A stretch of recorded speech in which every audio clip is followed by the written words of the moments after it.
তুমি কি জানো, একটা সাধারণ পেন্সিল তোমাকে জীবনের সবথেকে বড় শিক্ষা দিতে পারে? তাহলে একটা গল্প শোনো।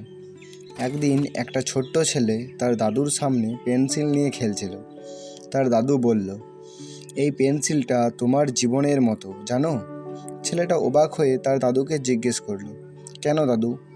তার দাদু হেসে বললেন, পেন্সিল যেমন তার ভেতরের শিশি দিয়ে লেখে, তেমনি মানুষের ভেতরের গুণেই হচ্ছে আসল।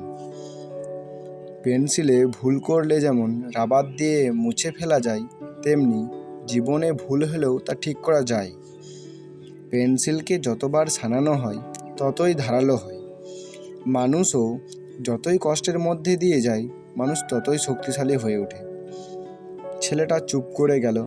সে বুঝল, জীবনের প্রতিটি কষ্টই তাকে আরও ভালো মানুষ বানাবে। মোরাল অফ দ্য স্টোরি, কষ্ট মানেই জীবন শেষ নয়, কষ্ট মানেই নতুন করে গড়ে ওঠার নতুন সুযোগ।